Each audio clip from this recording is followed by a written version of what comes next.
CID మాజీ చీఫ్గా అదేవిధంగా అగ్నిమాపక శాఖ డైరెక్టర్ జనరల్గా అధికార దుర్వినియోగానికి పాల్పడ్డారని చెప్పి ఐపీఎస్ సంజయ్ పైన చాలా అభియోగాలు ఉన్నాయి.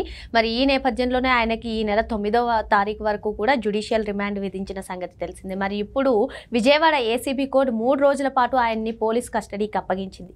మరి మొత్తానికి ఈ కస్టడీలో ఆయన ఏం చెప్తారు? ఆయన అధికార దుర్వినియోగానికి పాల్పడడానికి కారణం ఎవరో చెప్పే అవకాశాలు ఉన్నాయా? ఏం జరగబోతుంది? ఇటువంటి అంశాలన్నీ కూడా చర్చించడానికి మనతో పాటుగా ఉన్నారు సీనియర్ జర్నలిస్ట్ సత్యమూర్తి గారు. నమస్తే సార్. నమస్కారం అండి. సిఐడి చీఫ్గా అధికార దుర్వినియోగానికి పాల్పడ్డారని చెప్పి సంజయ్ పైన చాలా అభియోగాలు ఉన్నాయి సార్. మరి మొత్తానికి జ్యుడిషియల్ రిమాండ్లో ఉన్నటువంటి ఈయనకి 3 రోజుల పాటు పోలీస్ కస్టడీకి అనుమతి ఇచ్చింది విజయవాడ ఏసీబీ కోర్టు. మరి మొత్తానికి ఆయన కస్టడీలో ఎవరి పేర్లన్నా చెప్పే అవకాశాలు ఉన్నాయా?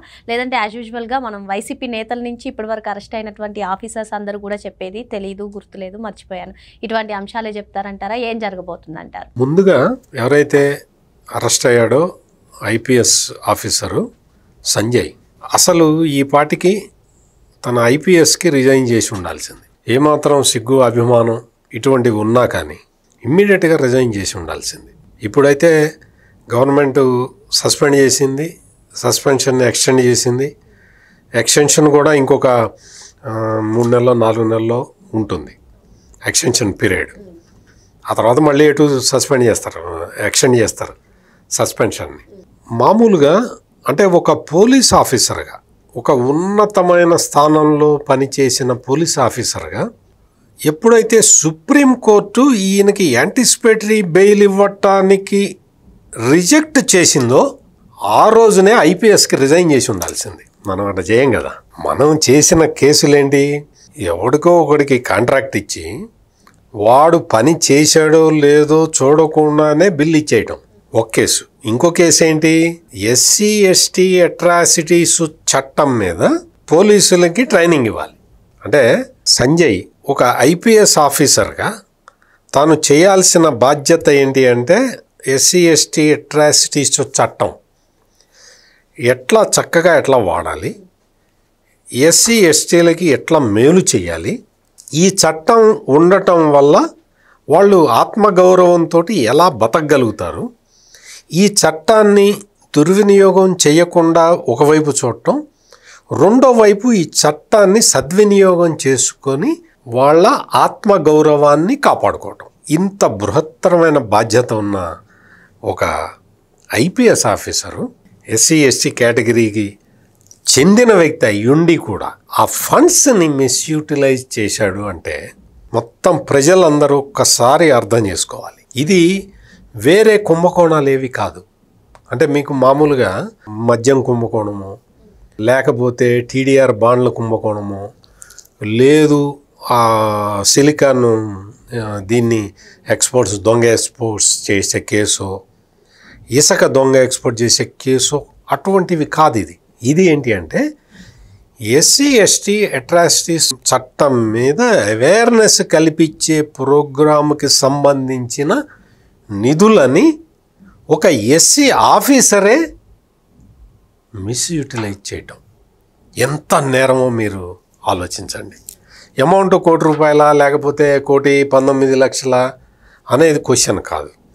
ఇక్కడ ఏంటి అంటే ₹10 సరే నువ్వు నీ వర్గానికి సంబంధించిన వాళ్ళు, నీ కులానికి సంబంధించిన వాళ్ళకి న్యాయం చేయాల్సిన పొజిషన్లో నువ్వు ఉండి ఇటువంటి దుర్వినియోగానికి పాల్పడటం అనేది అతి పెద్ద సామాజిక నేరం. It is not only A crime, ఒక సోషల్ రెస్పాన్సిబిలిటీని మరిచిపోయిన అధికారిగా మనం ఇతని పేరు చెప్పచ్చు.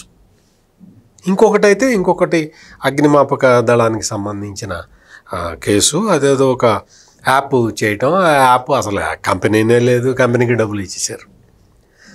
కంపెనీ అసలు ఆ ప్రాజెక్ట్ పూర్తి కాకుండానే డబ్బులు ఇచ్చేశారు. ఇంకొక దాని మీద కేసు పెట్టలేదు, కానీ కూటమి ప్రభుత్వం ఆ కేసును కూడా కొత్తగా తీసుకురావాల్సిన అవసరం ఉంది.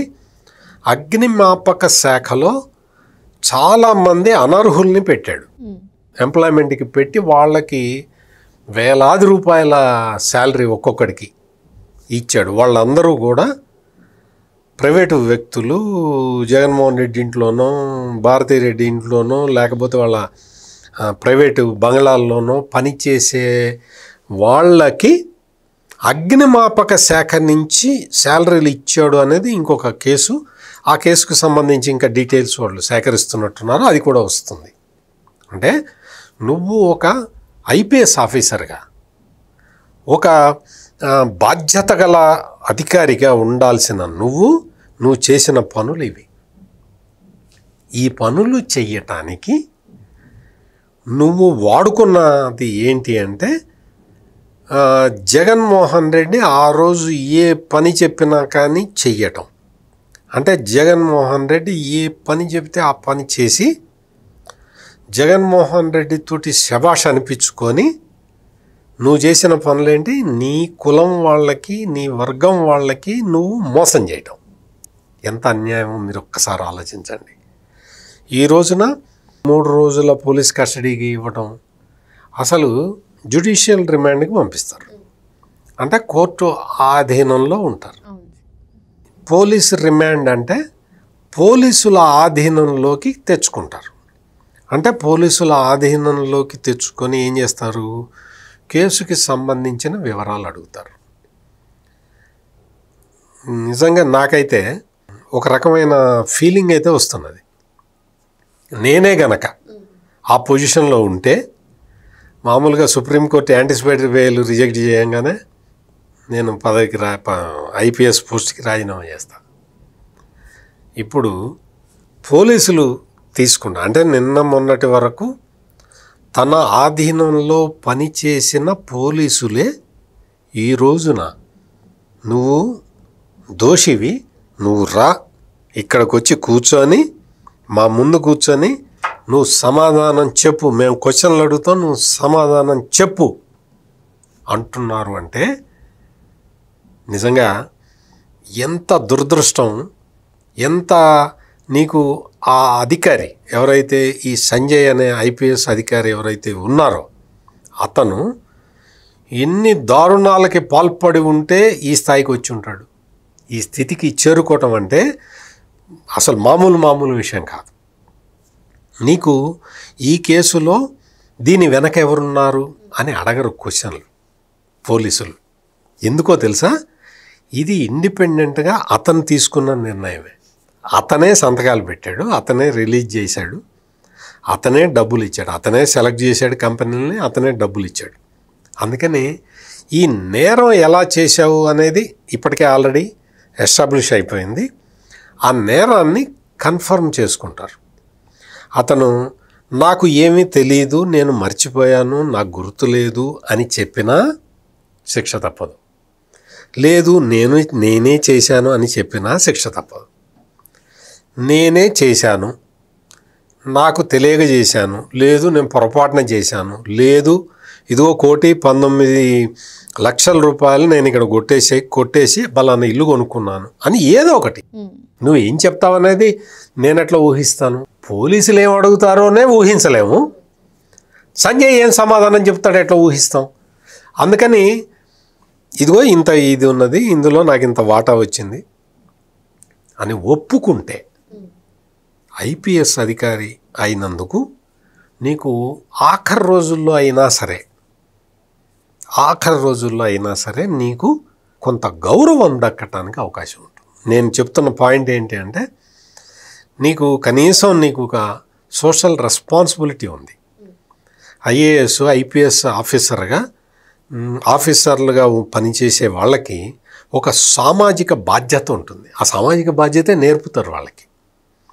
అటువంటి సామాజిక బాధ్యతని విస్మరించాను, నా సామాజిక వర్గానికే నేను ద్రోహం చేశాను అన్న పశ్చాత్తాపం ఏమాత్రం ఉన్నా సంజయ్ పోలీసు విచారణలో నీ నేరాన్ని అంగీకరించి నీ ఎస్సీ ఎస్టీ సోదరులకి నువ్వు బహిరంగ క్షమాపణ చెప్పి ఇప్పటికే పోలీసులు చాలా లాంగ్ రోప్ ఇచ్చారు. అతను అరెస్ట్ చేయలేదు కదా, సుప్రీంకోర్టు చెప్పే వరకు అరెస్ట్ చేయలే, అతనే వచ్చి లొంగిపోయే వరకు అరెస్ట్ చేయలే. ఇంత మంచి పోలీసింగ్ ఉంది ఆంధ్రప్రదేశ్లో.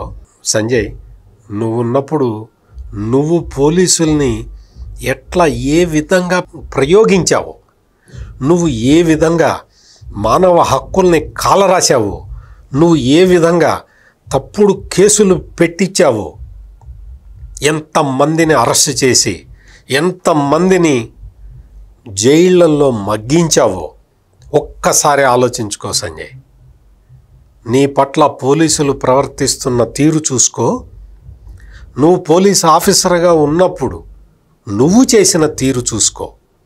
ఇప్పటికైనా నీ అంతరాత్మని మేల్కొల్పి సమాజానికి నువ్వు చేసిన ద్రోహాన్ని ఒప్పుకొని శిక్ష అనుభవిస్తే నువ్వు చేసిన పాపానికి, నువ్వు చేసిన తప్పుకి ఏదన్నా నిష్కృతి ఉంటుంది. Thank you sir. నమస్కారం.